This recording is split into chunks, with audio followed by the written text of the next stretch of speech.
ETF index mutual funds నేర్చుకుని stock మార్కెట్లో రాణించాలనుకుంటున్నారా? వెంటనే ఈ నెంబర్కి కాల్ చేయండి.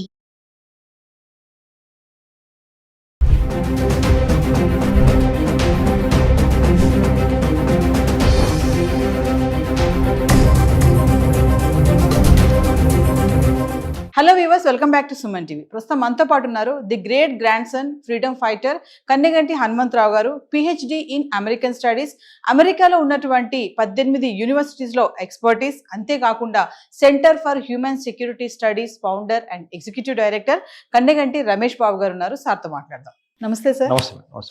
సార్, విజిటింగ్ వీసా పైన వెళ్ళే పేరెంట్స్కి ఒకసారి తీసుకోవాల్సిన జాగ్రత్తలు అంటే, ఇంటర్వ్యూలో వాళ్ళని ఎలాంటి క్వశ్చన్స్ అడుగుతారు?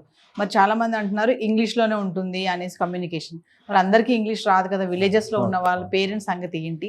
ఒక్కసారి దాని గురించి మాట్లాడుకుంటాం. అమెరికాలో ఒక మోర్ దాన్ 5.5 మిలియన్స్ అంటే ఒక 55 లక్షల మంది భారతీయులు ఉన్నారు. More than 5.5 millions. 1 మిలియన్ అంటే 10 lakhs, 10 లక్షలు. 55 లక్షల్లో మన ఆంధ్ర తెలంగాణ రాష్ట్రానికి సంబంధించిన వాళ్ళు సగము అని కొద్దిగా పైగా ఉన్న ఆశ్చర్యపోవద్దు. సో ఇలాంటి తరుణంలో ఆంధ్ర తెలంగాణ రాష్ట్రాల నుంచి ఎంతోమంది ఉన్నత విద్యను అభ్యసించి H1B వీసాలు కానీ, టూరిస్ట్ వీసాలు కానీ, విజిటింగ్ వీసాలు B1 B2 కానీ ఇలాంటివి తీసుకొని అమెరికా వెళ్తూ ఉంటారు.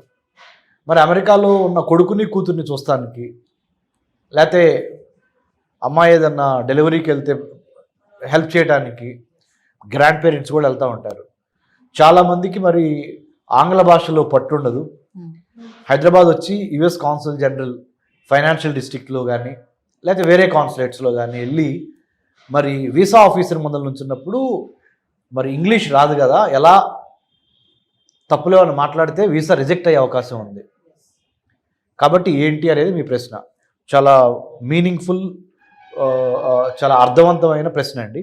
దానికి ఏం చేశారంటే, సౌలభ్యం కోసం మీరు ముందరగానే ఒక ట్రాన్స్లేటర్ని యుఎస్ వీసా ఆఫీసర్స్తో ముందరగానే కమ్యూనికేట్ చేసి, ఓకే, బై ఈమెయిల్ అయితే ఈమెయిల్, బై అప్లికేషన్లోనే do you need any translator అనేది ఉంటే yes we need a translator అనేది స్పష్టంగా రాయగలిగితే, మాకు ఆంగ్ల భాషను తెలుగులో చెప్పడం, తెలుగు భాషను ఆంగ్లంలో చెప్పడానికి, తర్జుమా చేయడానికి మాకు ఒకళ్ళు కావాలి అని అడిగితే యుఎస్ కాన్సులేటే ప్రొవైడ్ చేస్తుంది. నెంబర్ 1. లేదా చాలా వీసాలకు సంబంధించి చాలా క్యూస్ ఉంటాయి, లైన్స్ యుఎస్ కాన్సులేట్లో.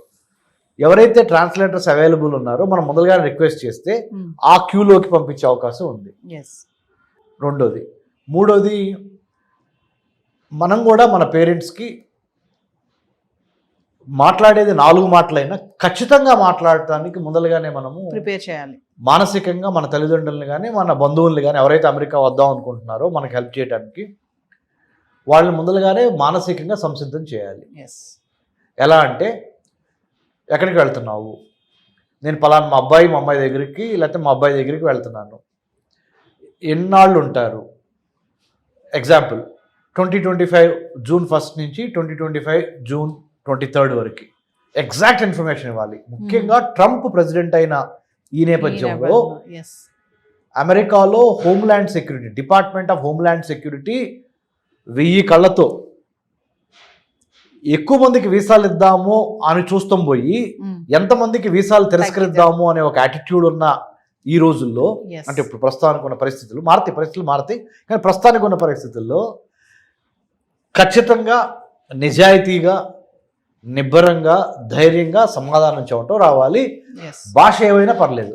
ఓకే, అంటే ట్రాన్స్లేటర్ ఉంటారు, అయినప్పటికీ చెప్పాల్సింది ఏంటంటే, పలానా తారీఖు నుంచి పలానా తారీఖు మేము అక్కడ ఉంటాము, ఎందుకు వెళ్తున్నారు అన్నప్పుడు ఏదైతే బలమైన కారణం ఉందో ఆ కారణాన్ని కరెక్ట్గా నిక్కచ్చిగా చెప్పటము.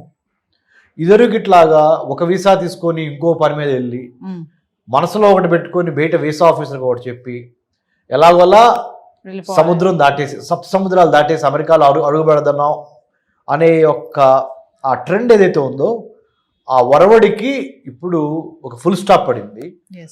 ఏదైనా మన మంచి కోసమే. తద్వారా ఏమవుద్దంటే,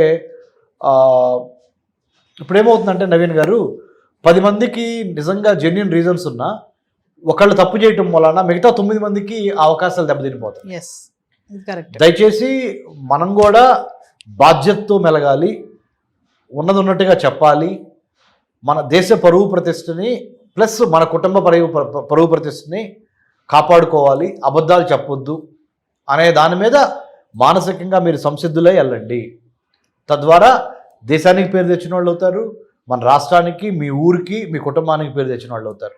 అంటే ఇప్పుడు ఉన్నటువంటి పరిస్థితిలో వీసాస్ అన్ని కూడా కొంచెం స్ట్రిక్ట్ అయిపోయాయని అనుకో. చాలా స్ట్రిక్ట్ అయింది, చాలా స్ట్రిక్ట్ అయింది, కొద్దిగా కదండి, చాలా స్ట్రిక్ట్ అయినాయి. ప్రేక్షకులకి నేను చెప్పేది ఏంటంటే, ఎవరైతే చూస్తున్నారో ఈ ప్రోగ్రాము, ట్రంప్ ప్రవేశపెట్టిన స్ట్రిక్ట్ పాలసీస్ ఏవైతే ఉన్నాయో ఇప్పుడు, ఏది ఇమిగ్రేషన్ కానీ, హైర్ ఎడ్యుకేషన్ కానీ, H1B వీసాలు, లేకపోతే జాబ్స్ గురించి కానీ, ఇవి అమెరికా మిత్రపక్షాలతో పాటు అమెరికాతో పాటు ఆర్థికంగా ఎదుగుతున్న మిగతా చాలా countries, UK, Australia, Japan, South Korea, Canada, France, Germany, ఇలా ఇటలీ, ఈ చాలా దేశాలు ఈ విధానాన్ని ప్రవేశపెట్టబోతున్నాయి.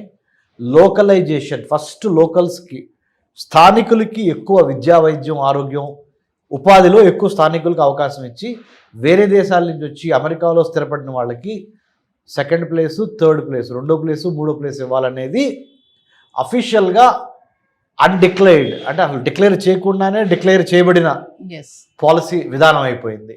కాబట్టి ఉన్నంతలో సాధ్యమైనంత వరకు నీతి నిజాయితీగా సమాధానాలు చెప్పి, తెలుగులో అయినా ఇంగ్లీష్లో అయినా భాష ఏదైనా మీరు ఇచ్చే ఇన్ఫర్మేషన్, సమాచారము ఖచ్చితంగా కాన్ఫిడెంట్గా పొలైట్గా ఇవ్వండి. ఈ ఇచ్చే పరిణామ క్రమంలో మీ తల్లిదండ్రుల్ని కానీ, మీ డిపెండెంట్స్, మీ మీద ఆధారపడి అమెరికా వద్దాం అనుకుంటున్న వాళ్ళు కింద ప్రిపేర్ చేయండి. ఆ విధంగా మానసికంగా ప్రిపేర్ చేయండి, హోంవర్క్ చేయండి. Plan, prepare, perspire and inspire. అంటే ముఖ్యంగా చక్కగా ప్రణాళిక వేయండి. ఇంట్లో కూర్చోబెట్టి హోమ్ ట్యూషన్ లాగా చెప్పండి పేరెంట్స్కి, అమ్మా ఇట్లా వీసా ఆఫీసర్ అడుగుతారు, నువ్వు ఇట్లా చెప్పు, ఉన్నది ఉన్నట్టు చెప్పాలి. ఎందుకంటే డాక్యుమెంట్స్ మ్యాచ్ కాలేదు, చెప్పేదానికి డాక్యుమెంట్స్ మీద ఉన్నదానికి తేడా ఉందనుకోండి, సారీ. కాబట్టి మంచి మెలకువలతో ఉండండి, అద్భుతంగా మీకు వీసాలు వస్తే భయపడొద్దు. మీకు ఎటువంటి సందేహాలున్నా డాక్టర్ రమేష్ కన్నగంటి నేను ఉన్నాను, మీకు సహాయం చేస్తాను. I did my PhD in American studies. America చాలాసార్లు వెళ్ళొచ్చి అమెరికన్ అధికారులతో కూడా చాలా యూనివర్సిటీస్లో పనిచేయడం వల్ల మాకు కొంత అనుభవం ఉంది. అనుభవాన్ని మీకు షేర్ చేస్తాను. Thank you sir. Thank you Nagendra గారు.